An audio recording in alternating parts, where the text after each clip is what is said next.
You can bet my bottom dollar that if I'm ever giving away an old dresser, I'm going to make sure all my old underwear and bras are cleaned out, because I don't need no other soul having to pick that out of a dresser. But I'm not complaining. I got it for free and I sold it for $600. So in that case, I can clean out some dirty underwear. Let me show you how to flip it. First thing we always do is remove the hardware and pull out the drawers. Pulling out the drawers is normally where you're going to find all the great surprises. Stuff often falls behind drawers and people just forget to look there. We were reusing the hardware, so I was soaking it in dish soap. I removed that stain, shellac, whatever it was on the top to get down to the natural veneer.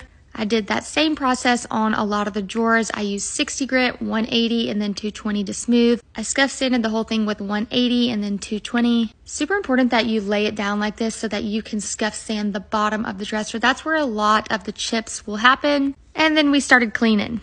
Let's just say I cleaned a lot. I mean, it was mostly just dust and dirt, but we want to make sure we get up all that. All right, here's some of the drawers that I had already sanded down. It's just a wood veneer, so you have to be super careful that you don't sand through it. Especially got to watch out on the corners. That's where the veneer is really thin.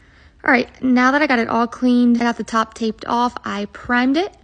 And then today we're going back to our old roots. We're doing some dark navy color in the navy from Dixie Belle Paint. All right, for the paint wash, you can see here I'm adding a little bit of very light green paint. The drawers are, I'm guessing, some type of cherry veneer, so they gave off that super reddish orange tint. So to try and cancel that out, I did add just a little bit of green paint to my white wash. And I just mixed that with a little bit of white paint and water. Ended up doing 2 coats of the whitewash. Here I am doing it on the top. I don't suggest doing it in the high heat, direct sun like this, because if you don't have time to blend it out, that's when you get into trouble. Someone literally yelled at me last time for spray painting the old hardware, but I'm not going to stop. I'm just going to continue to put it on the dresser and then seal the whole thing with the hardware on it with a polyacrylic or a polyurethane, and here is the final look. You know, I didn't think I was still into navy, but I am loving this look, so let me know what you think.